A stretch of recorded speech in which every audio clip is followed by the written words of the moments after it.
पार्टीको सरकार बन्यो। 2 तिहाईको नजिक थियो।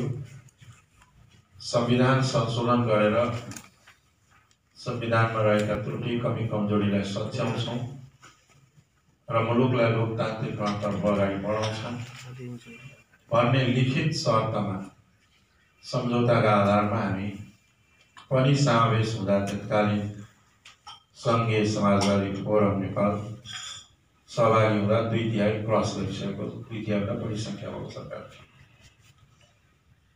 तर त्यसको केही समयपछि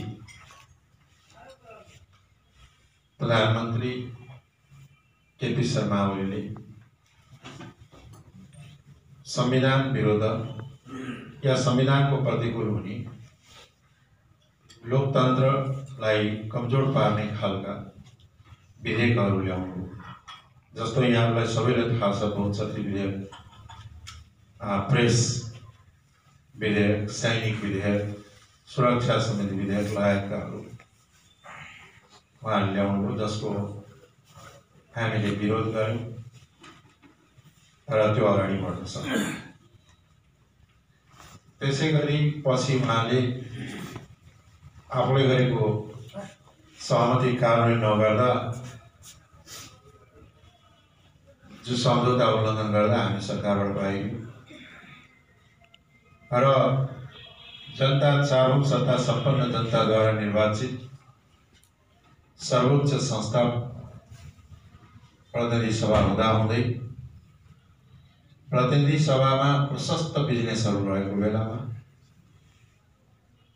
उहाँले हठात प्रतिनिधि सभालाई अन्त्य गर्नु र त्यसपछि 2 वटा अध्यादेश ल्याउनु। एउटा अध्यादेश पार्टीलाई फुटाउने र अर्को अध्यादेश संवैधानिक निकायहरूलाई कब्जा गर्ने। सारा संवैधानिक निकाय कब्जा गरिसके त छाडातन्त्र भइहाल्छ, त्यो उहाँको सोच थियो र व्यापक विरोधको भएपछि ती दुवै उहाँले फिर्ता लिनुभयो। मैले यो ब्याकग्राउन्डमा किन भन्न खोजेको भन्दाखेरि उहाँको प्रधानमन्त्रीको चेष्टा कहिले पनि लोकतन्त्रलाई बलियो बनाउने, प्रेस स्वतन्त्रतालाई अझ बढी सशक्त बनाउने, संघीयता र गणतन्त्रको त उहाँ सुरुमैदेखि नै विरोधमै हुनुहुन्थ्यो र यो उहाँको मनस्थिति देखा पर्यो। र पछिल्लो पटक उहाँले दलभित्र झगडा पर्यो भनेर प्रतिनिधि सभा नै विघटन गर्नु। जनताले निर्वाचित गरेको, जनताको सार्वभौम सत्ताको अभ्यास उसको आफ्नो प्रतिनिधि मार्फत हुने सर्वोच्च संस्थालाई नै झगडा मिलाउन सकिएन, त्यसकारणले बन्द गर्यो भनेर गैर जिम्मेवार ढङ्गले उहाँ प्रस्तुत र यो भङ्ग गर्ने मात्रै सीमित छैन। उहाँको यो धारणा हामीले के हेरेका छौँ भन्दाखेरि नेपालमा भएको जनविद्रोह, मधेस जनविद्रोह, सशस्त्र विद्रोह, जनआन्दोलन आदि आन्दोलनका परिणाम जुन संघीय लोकतान्त्रिक गणतन्त्र नेपाल भएको छ, खास गरी भन्यो भने संघीयता र गणतन्त्रलाई र समावेशितालाई अहिलेको प्रधानमन्त्रीजीले समाप्त पार्न खोज्नु भएको। उहाँको यस कारणले उहाँको यो कदम चाहिँ के छ भन्दाखेरि अलोकतान्त्रिक छ र संविधानमा कतै व्यवस्था नभएको प्रधानमन्त्रीलाई संसद विघटन गर्ने अधिकारै नदिएको अधिकार प्रयोग गरेर प्रतिनिधि सभालाई विघटन गराउनु यो असंवैधानिक पनि छ। र अहिले आएर प्रधानमन्त्रीको साथमा चाहिँ के भन्दाखेरि प्रतिगमनकारी शक्तिहरू, संघीयता विरोधीहरू, लोकतन्त्र विरोधी शक्तिहरू को चाहिँ के छ भन्दाखेरि अघोषित संयुक्त मोर्चा नै रहेको छ। यसर्थ के हो भन्दाखेरि लोकतन्त्रमाथि नै खतरा उत्पन्न भएको छ, संघीयतामाथि खतरा उत्पन्न भएको छ, गणतन्त्रमाथि सङ्कट उत्पन्न भएको छ। समावेशिता र पहिचानका लगायतका सवालहरूमा त सुन्ने बित्तिकै उहाँलाई कति भोल्टको हो कति भोल्टको करेन्ट लाग्यो जस्तो हुन्छ। त्यसैले यो गतिकारी, प्रतिगमनकारी, असंवैधानिक र गैर लोकतान्त्रिक कार्य हो। बिस्तारै बिस्तारै प्रेसलाई पनि नियन्त्रण गर्ने उहाँले प्रारम्भ गरिसक्नु भएको छ। यहाँ स्वदेशीय एउटा साइबर सेना बनाउने र त्यस माध्यमबाट कसले विरोध गर्यो त्यसको विषयमा खनिने, लोकतान्त्रिक मूल्य मर्यादालाई खतम पार्ने र बिस्तारै बिस्तारै मिडिया हाउसहरूलाई पनि स्वतन्त्र रूपले लेख्न ओर्न, प्रसारण गर्न, अवरोध खडा गर्ने जस्ता समेत चेष्टा भइरहेको कुराहरू बुझिन आएको छ। र समष्टिगत रूपमा भन्दाखेरि म फेरि दोहोऱ्याउन चाहन्छु, प्रधानमन्त्रीको यो कदम लोकतन्त्र, गणतन्त्र र संघीयतालाई सिद्ध्याउनैका लागि, यसमा हाम्रो कुनै भ्रम छैन। अर्को कुरा, उहाँले निर्वाचनको घोषणा गर्नुभएको छ। निर्वाचन घोषणा भइसकेपछि त सरकार त काम चलाउँछ नि, कि उहाँले आफूलाई काम चलाउनु थाल्नु भएको छ? उहाँले त भर्खर मन्त्रीमण्डलकै विस्तार गर्नु। यसले पनि के देखाउँछ भन्दाखेरि र उहाँ निर्वाचन गराउने हो। उहाँ निर्वाचन यस कारणले एउटा त्रुप फाल्या हो, प्रोपागेन्डा, कि मान्छे चाहिँ निर्वाचनतिर ध्यान जान्छ र आफूले गरेको असंवैधानिक कार्य, गैर लोकतान्त्रिक कार्य चाहिँ अगाडि बढाउन सकिन्छ भनेर मात्रै हो उहाँले चुनाव गराउनु। अर्को कुरा के हो भने उहाँको नेतृत्वमा हुने चुनावको विश्वसनीयता र निष्पक्षता पनि सम्भव छ, किन उहाँले इन्टेन्सनली त्यो कुरालाई अगाडि बढाउनु र लोकतन्त्रका रक्षाका लागि, संघीयता र गणतन्त्रका रक्षाका लागि विगतमा भएका आन्दोलनहरू, सङ्घर्षहरू, त्याग र बलिदानबाट प्राप्त भएका उपलब्धिहरूलाई रक्षा गर्नु र बाँकी अधिकारहरू, बाँकी राजनीतिक समस्याहरूलाई हल गर्दै संविधान सँगसँगै अगाडि बढ्नुपर्ने आजको आवश्यकता हो। त्यसर्थ के हो भन्दाखेरि हाम्रो चाहिँ के एउटा अपिल पनि के हो भने संघीयता, गणतन्त्र, लोकतन्त्रका पक्षमा रहेका शक्तिहरू, प्रतिगमनका विरुद्ध रहेका शक्तिहरू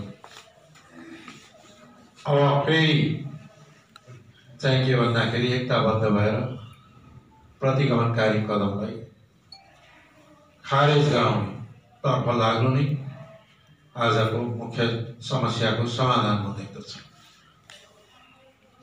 र लोकतन्त्रको रक्षा नै आज सबैको पहिलो दायित्व हुनुपर्दछ, लोकतान्त्रिक शक्ति। यही बेलामा पुराना शक्तिहरू, निरङ्कुशकालीन शासकहरू, ती शक्तिहरू पनि यही मौकामा चौका हान्न पाइन्छ कि भनेर उफ्रिन खोजेको छ। नेपाली जनता अहिले 2017 सालको अवस्थामा होइन, 77 सालमा आइपुगेका छ। चेतना, लोकतान्त्रिक भावनाबाट उत्पन्न भएका छ। निश्चित रूपमा कमी कमजोरी अरूमा पनि हुन सक्छ, तर त्यसको समाधान लोकतन्त्रलाई समाप्त पारेर निरङ्कुश तन्त्र ल्याउने हुँदैन। र अर्कोतर्फ यतापट्टि आएर हामी के हेरिरहेका छौँ भन्दाखेरि धेरै दुनियाँका शक्ति केन्द्रहरू काठमाडौँ धाएका छन्।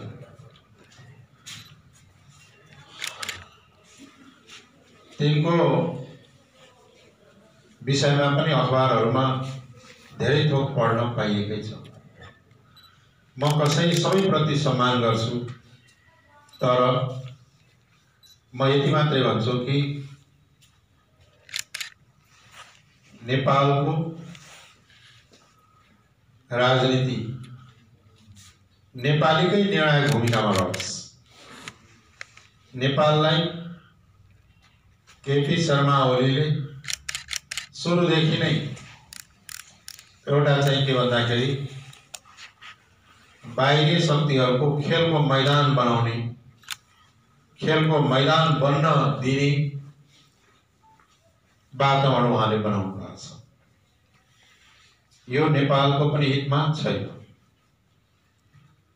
धेरै दुनियाँका रक्षा विज्ञहरूले, सुरक्षा विज्ञहरूले, सामरिक विज्ञहरूले भनेका छन्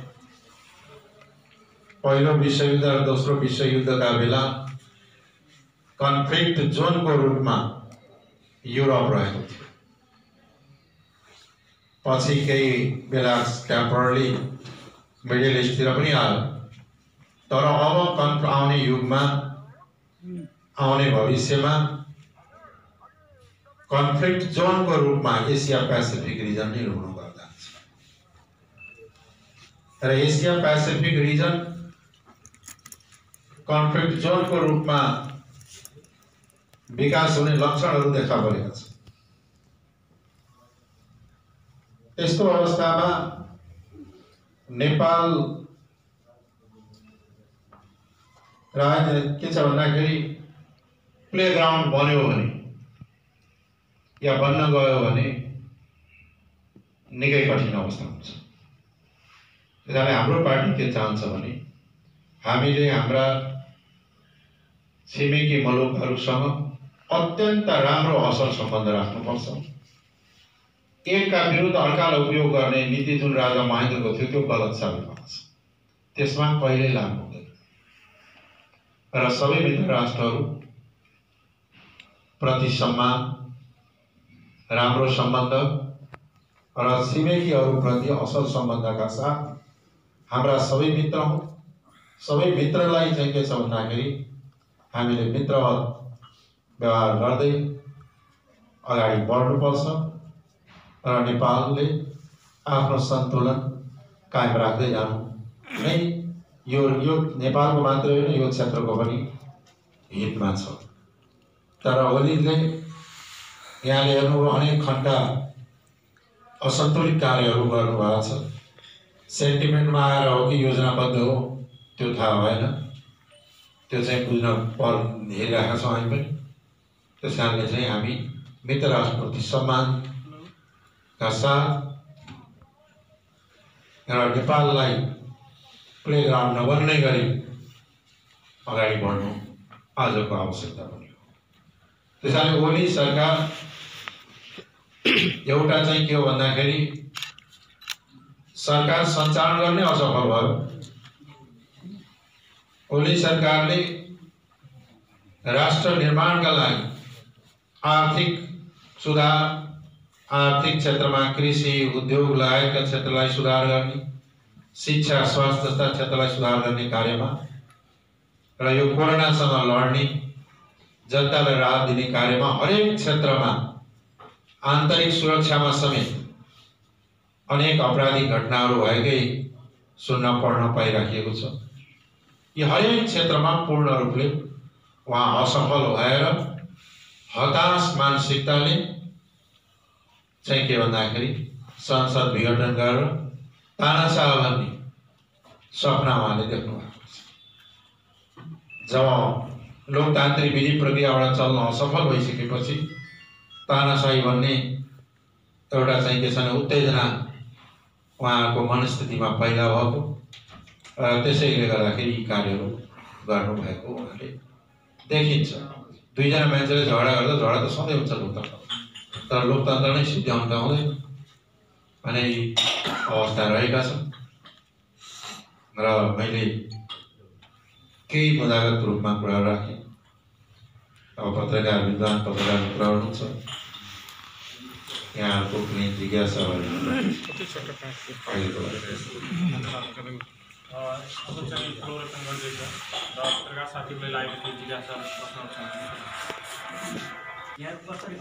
धन्यवाद। यहाँबाट गर्नु पहिलो कुरा के हो भने म धारणिक कोड गरौँ 76(1)बाट बनेको सरकारले त्यो 7 को या अरू धारा प्रयोग गर्न सक्दैन। त्यहाँ भनेपछि के हो भन्दाखेरि उहाँले सरकार चलाउन नसक्ने अवस्था भएको भए या थियो भने उहाँले राजीनामा गर्दाखेरि हुन्थ्यो, तर त्यो गर्नु भएन। समस्याको समाधान संसदमै, संसदमा बहुमत नपुगेको, विश्वास मत प्राप्त गर्न नसकेको वा कसैले पनि चाहिँ के छ भन्दाखेरि बहुमत पनि नभएको, विश्वास मत पनि लिन नसकेको र सरकार बन्नै नसक्ने अवस्था भएको अवस्थामा मात्र एउटा क्लज छ जस्तै त्यतिखेर चाहिँ नयाँ चुनाव गर्न सक्छ। तर त्यो त उहाँले टेक्नै परेन। अब झन्डै 2/3 बहुमतको सरकार त्यहाँ चाहिँ विश्वास मतको जरुरी छ। सरकार अफमत परेको भन्ने पनि छैन। कसैले उहाँकै पार्टीबाट अविश्वास प्रस्ताव दर्ता गर्न गएका थिए फेस गर्न सक्नुहुन्थ्यो। त्यसले गर्दा यो कार्य गलत हो। दोस्रो कुरा यहाँले भन्नु अब समाधानको उपाय के त? जनताका सार्वभौमता सम्पन्न संसदलाई जुन असंवैधानिक तरिकाले संविधानमा हुँदै नभएको प्रावधानलाई प्रयोग गरी विघटन गरिएको छ त्यसलाई त्यो खारेज हुन्छ। र मलाई लाग्छ सर्वोच्च अदालतले पनि यसलाई खारेज नै गर्छन् भन्ने विश्वास छ। र त्यसपछि पुनर्स्थापित संसदले सरकार निर्माण गर्छ। सरकार सम्बन्धी कार्य उनले गर्ने, संसदमा आउने समस्याको समाधान त्यहाँबाट हुन्छ। त्यसैले लोकतान्त्रिक र संवैधानिक विधिबाट मुलुक अगाडि बढ्ने अवसर त्यसले प्राप्त गर्छ र संविधानभन्दा पर गएर जुन शासन गर्ने पद्धतिको विकास हुने खोजिएको छ त्यो समाप्त भएर जान्छ। त्यसकारणले बाटो अहिले विकल्प भनेको त्यही नै हो। अर्को कुरा के हो भन्दाखेरि यो संसद विघटन गर्ने, निर्वाचन गराउने जस्ता कुराहरू राजनीतिक सङ्कट समस्या अहिलेको यो कार्यबाट उत्पन्न भएको राजनीतिक सङ्कटै हो। यसको समाधान राजनीतिक नै हुनुपर्छ। तर संविधानमा उल्लङ्घन भएको कारणले चाहिँ के भन्दाखेरि यो संवैधानिक पनि छ, कारण त्यो पनि हो। त्यसैले जुडिसियरी पनि यसमा इन्भल्भ छ। इन्भल्भ भने त्यहाँ मुद्दा त्यहाँ पुगेको छ। तर समस्या भनेको राजनीतिक हो, अरू राजनीतिकबाटै हुन्छ। त्यो तत्काल हामीले के देखिरहेको छौँ भन्दाखेरि प्रधानमन्त्रीले को सिफारिसमा जुन असंवैधानिक कार्य भएको छ त्यसलाई सच्याउनु, त्यो असंवैधानिक कार्यलाई खारेज गर्नु नै सबभन्दा उपयुक्त अहिलेको तत्कालीन समस्याको समाधान हो।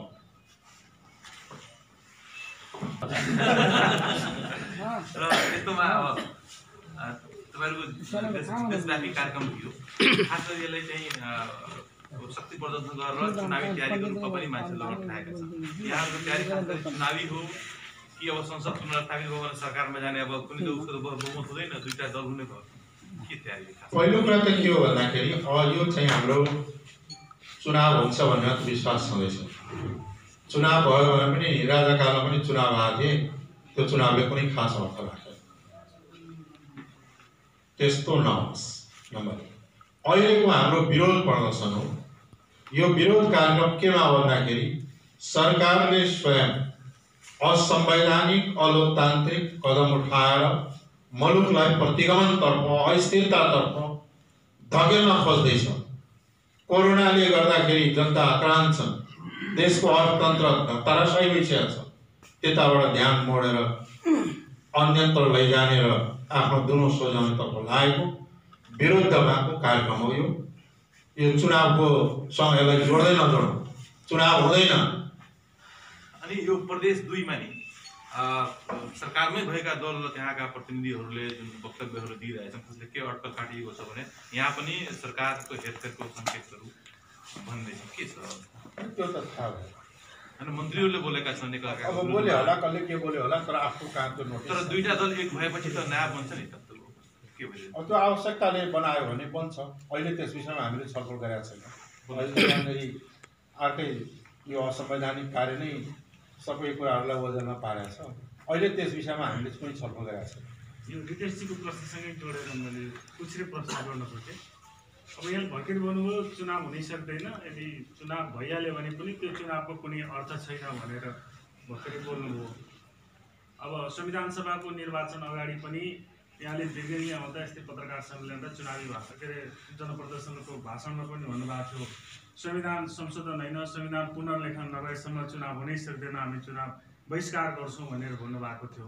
तर पछि फेरि तपाईँहरू चुनावमा जानुभयो, सत्तामा पनि जानुभयो भनेपछि तपाईँको कुरालाई चाहिँ भोलि चुनाव भइहाल्यो भने पनि चुनावमा जानुहुन्न, बहिष्कार गर्नुहुन्छ भनेर हामीले फेरि कसरी पठाइदिनु? पहिलो कुरा त्यस्तो हो नि, हाम्रो पार्टी लोकतान्त्रिक पार्टी, हामीले चुनावमा जाँदैनौँ, चुनावमा कहिले गएकै छैनौँ, चुनाव हुनु हुँदैन भनेर। तर हाम्रो भनाइ के हो भन्दाखेरि राजा ज्ञानेन्द्रले गराएको जस्तो चुनावको के अर्थ लाग्छ भयो भने अब यत्रो राजनीतिक शक्तिहरू विरुद्धमा छ, कसरी चुनाव हुन्छ? र उहाँले आफै पनि चुनाव गराउनलाई गरेको यो हुँदै, यो के हो त प्रतिगमनका लागि चालेको कदम।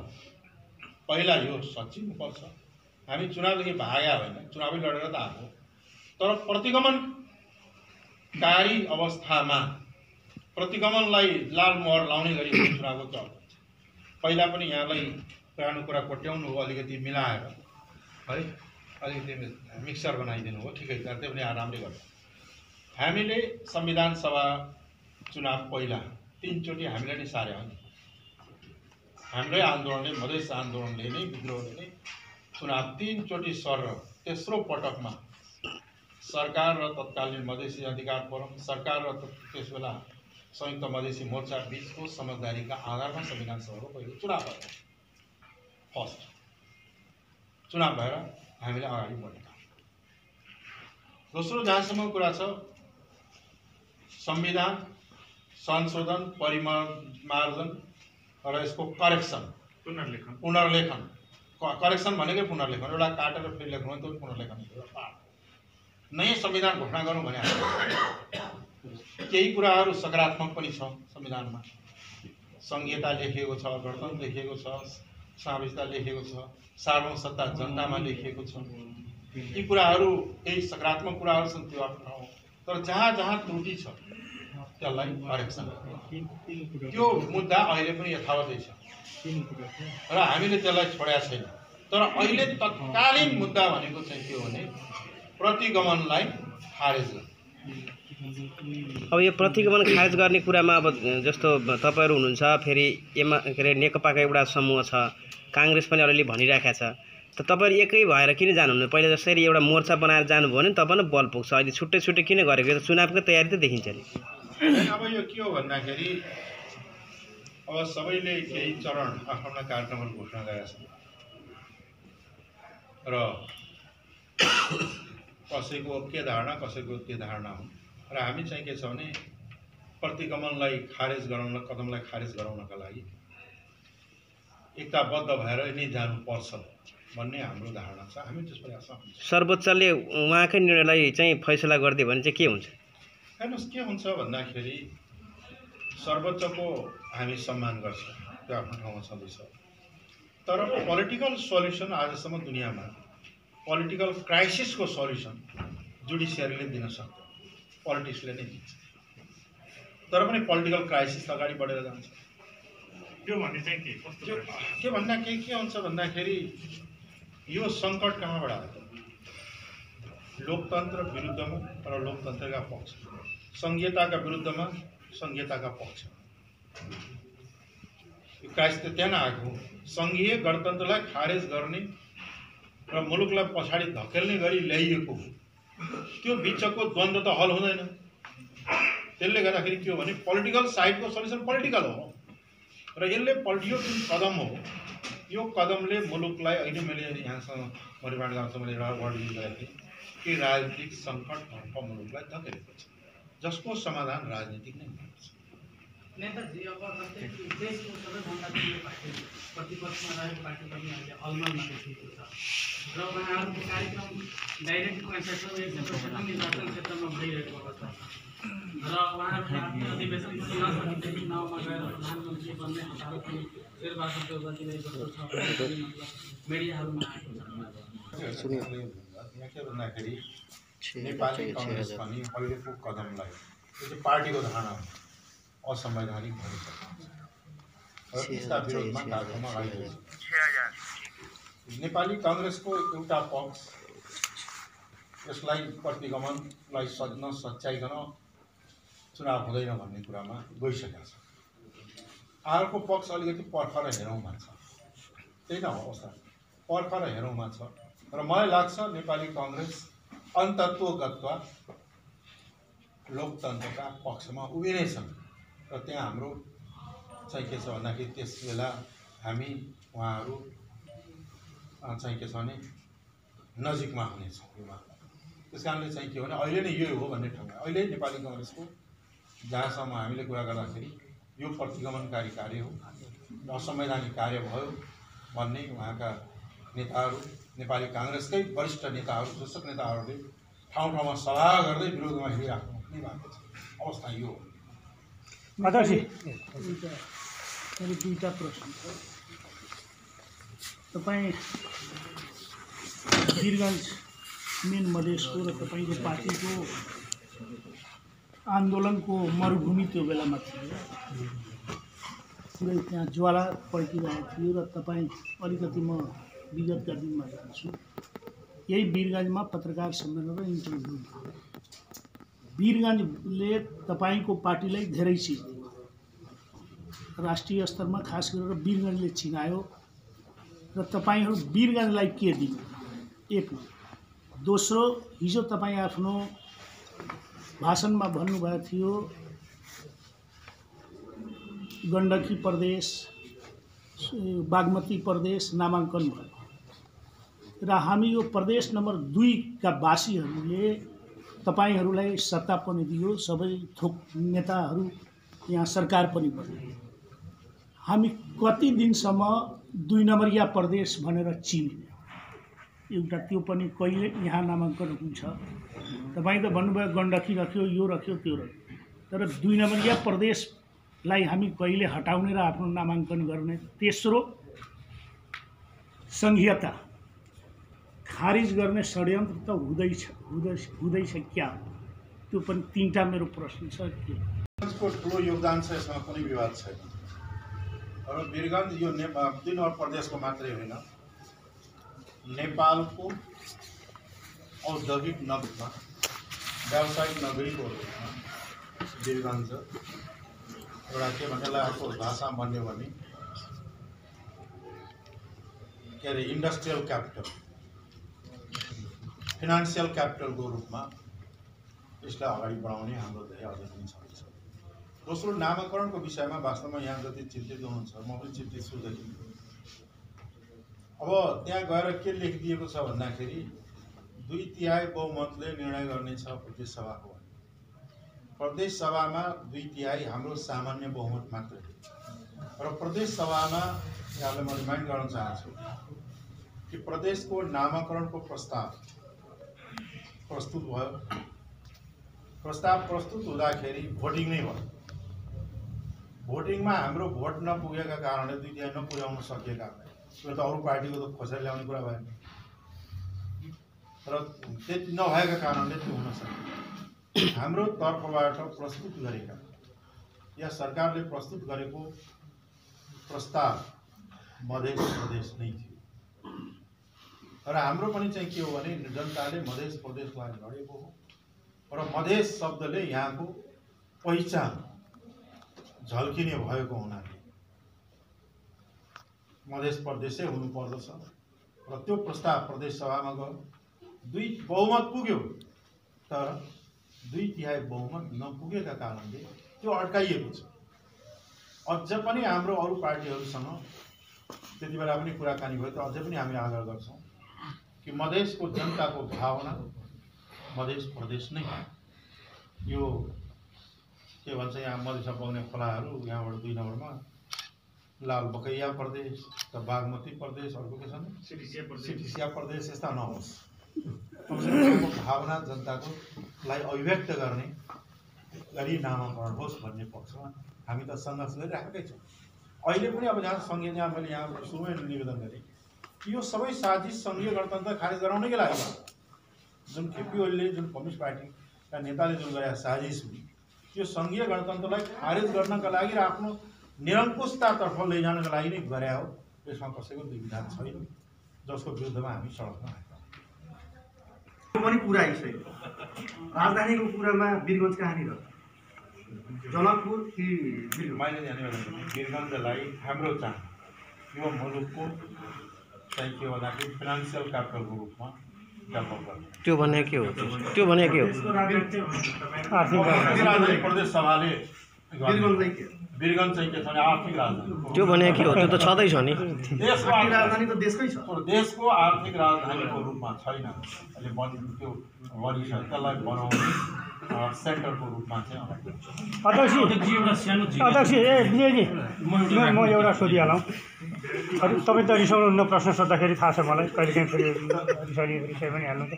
अघि वर्तमान प्रधानमन्त्रीले गणतन्त्र, तपाईँको सङ्घीयता, समावेशिता, लोकतन्त्र सबैलाई समाप्त पार्नको निम्ति यो कदम चाल्नुभयो भनेर भन्नुभयो यहाँले।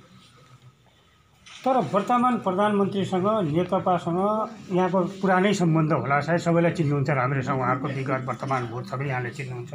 त्यति हुँदै पनि सुरुमा निर्वाचन हुने बित्तिकै यहाँले सरकारमा जानको निम्ति किन खुट्टा उचाल्नुभयो? फेरि पनि तपाईँको त्यो अवस्था यहाँको बिचमा आउँछ कि आउँदैन, एउटा प्रश्न। अनि अर्को प्रश्न, हिजो तपाईँको अस्ति यहाँको पार्टीको अध्यक्षले काठमाडौँमा भन्नुभएको छ, एक ठाउँमा हामीले मिडियामा सुन्यो, अब सत्य असत्य त हामीलाई थाहा छैन, तपाईँको अदालतले तपाईँको यो संसद विघटनलाई मान्यता दियो र चुनावमा जानको निम्ति बाटो खोल्यो भने हामी जान तयार छौँ, जनतासँग हामी भाग्दैनौँ भनेर एउटा कुरा उहाँले बोल्नुभयो। अहिले भर्खरै तपाईँको वरिष्ठ नेताजीले पनि त्यही आशयको अभिव्यक्ति दिनुभयो, लक्ष्मणलाल गौडाजीले पनि अदालतप्रति हाम्रो सम्मान छ, अदालतले गरेको निर्णय हामी मान्छौँ भन्ने ढङ्गको उ गर्नुभयो। भोलि कथम कदाचित अदालतले सदनलाई तपाईँको विघटन गर्ने र चुनावमा जाऊ भन्ने मार्ग प्रशस्त गरिदियो भने त्यति बेला तपाईँको पार्टीको दृष्टिकोण के हुन्छ? हाम्रो समाज त्यसको त्यसलाई असम्मानित गर्ने हाम्रो कुनै चेष्टा होइन। तर पोलिटिकल क्राइसिसको सल्युसन भएन, समाधान भएन भने मुलुक कहाँ से कहाँ पुग्छ, चिन्ताको विषय क्लियर हुन्छ। 14 तारिक नेपालका परराष्ट्र मन्त्री भारत जाँदैछन्।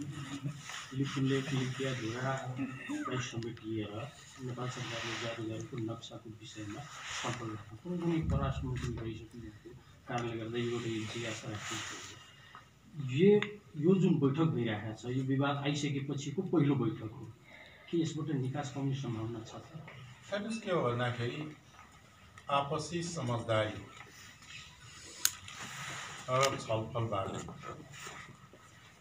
हाम्रा दुई मुलुकहरू भारत हाम्रा एकदम निकट छिमेकी मुलुक या अन्यसँग पनि वार्ता छलफल कूटनीतिक संवादकै माध्यमबाट समस्याको समाधान निस्किन्छ। अरू कुनै बाटो छैन। निस्क्यो भने वार्ताबाटै हो, अरू बाटो छ। हस् त, धन्यवाद।